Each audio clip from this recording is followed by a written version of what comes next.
So the local militia, realizing the British wanted to capture Bunker Hill, we went to where the church stands, of course. That's what we thought they wanted.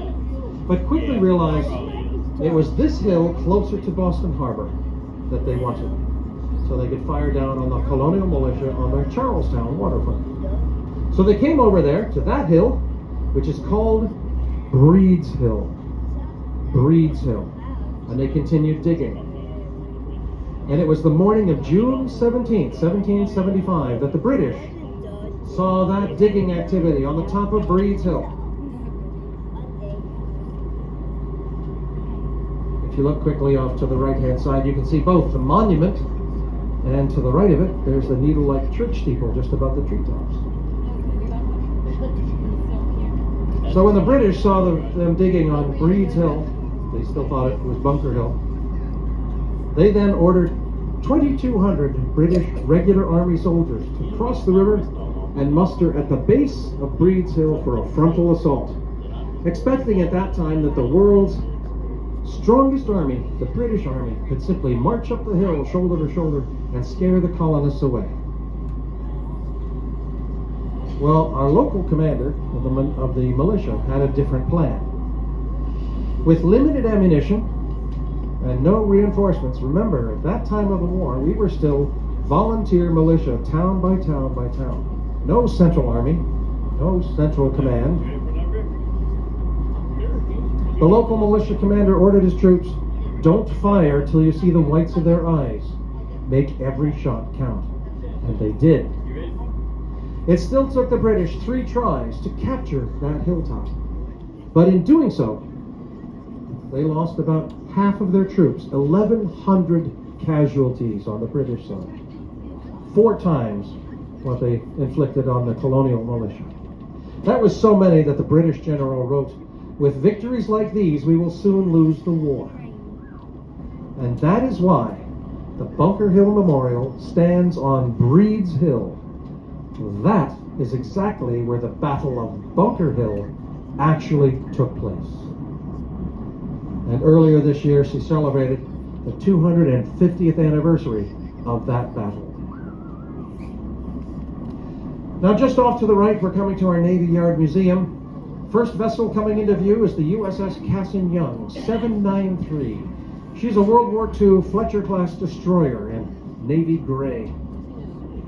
She served in the Battle of Okinawa during World War II, where she caught a kamikaze pilot, crashed into the stern, and exploded in the engine room and killed 22 sailors. The rest of her crew, however, kept the ship afloat. She was later repaired and returned to service. Today she's decommissioned, and she's right here at the Charlestown Navy Yard Museum, reminding us all of the many ships built in Navy yards across the country.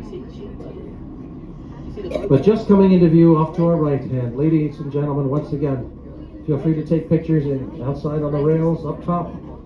To the right is the jewel of the harbor, the USS Constitution. She is the oldest commissioned warship afloat in the world. It's a 3-masted ship, black hull with a white stripe. Just off to our right. She is the oldest commissioned warship afloat in the world. She was built right here in Boston in 1797. And she won her famous nickname during the War of 1812. Off Nova Scotia, she encountered the HMS Guerriere, a British vessel, a frigate. And in the brief battle that ensued, crew members saw a number of British cannonballs bouncing off that wooden hull. Huzzah, shouted one, her sides are made of iron. And that is where the nickname Old Ironsides came from, the War of 1812 and that action. She's not made of iron at all, however, but 22-inch thick Georgia live oak, a very dense hardwood. After she sunk the Guerriere in just 35 minutes, they found 19 cannonballs embedded in her hull. Now, to remain a commissioned warship in the U.S. Navy, she must travel at least 1 nautical mile a year. And she does so on the 4th of July and a few other summer dates.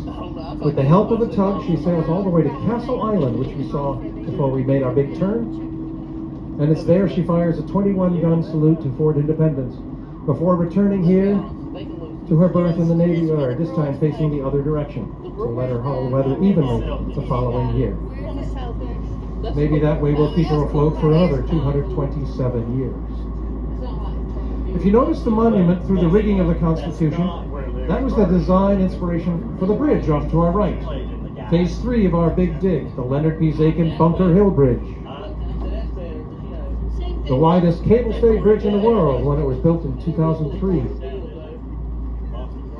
It still carries 10 lanes of traffic over the Charles River, the other freshwater river emptying into the harbor.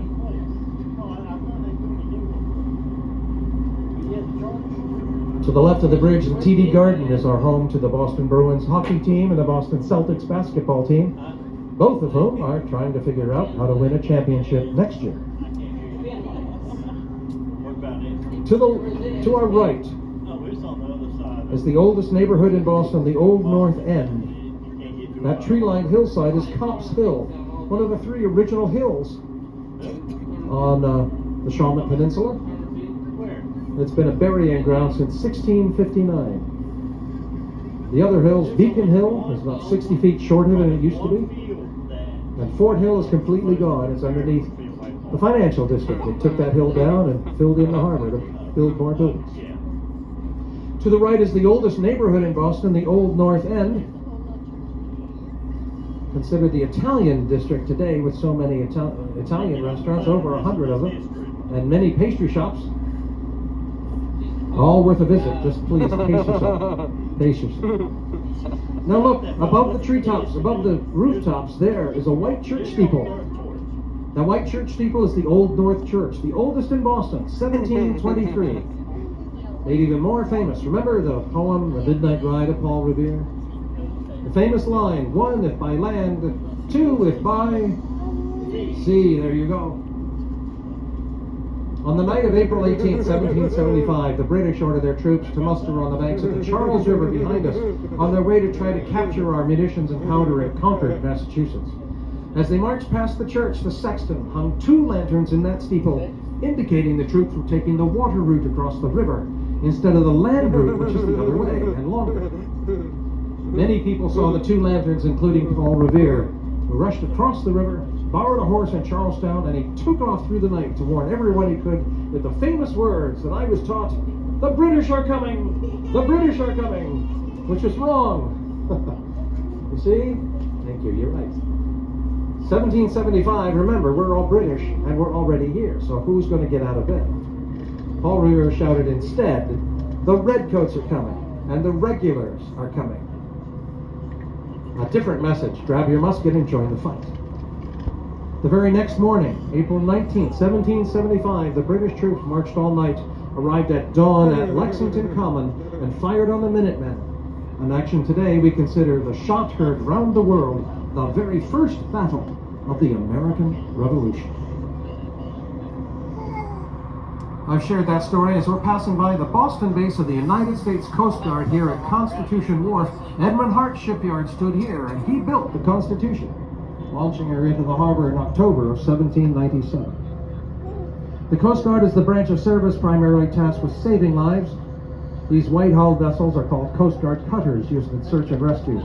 Black hulls are workboats, like tugs and buoy tenders. Gray and orange are harbor patrol. The motto of the Coast Guard, Semper Paratus, means always ready. Next is Battery Wharf, the site of the North Battery of cannon guarding the north end in the Charles River beyond. This is also the departure point of the 54th Massachusetts Regiment, the first free African-American regiment to fight during the American Civil War of the 1860s. Made even well told in the story, the movie Glory, that is, with Denzel Washington and Morgan Freeman. Very well told. Next is Burroughs Wharf, home to the Harbor Division of the Boston Fire Department. There's one of our fireboats, the John S. Damrell. Just like a fire engine on land, she's ready to go at a moment's notice to fight any waterfront fire with her water cannon on her bow and her wheelhouse. Now look along the shoreline here. There's another view of the Old North Church in the background. Along the shore you see these walking trails. They come up one side of the wharf, across the end, down the other, and they meet up with the next, and the next, and the next, and so on. This is the Boston Harbor Walk, which goes all the way around the harbor. It begins in Dorchester at the John F. Kennedy Memorial Library. And if you walked there, walked all along the shoreline to Castle Island and kept going through South Boston and Boston, Charlestown, Chelsea, and East Boston, all the way to the airport, you'd walk some 46 miles around Boston Harbor.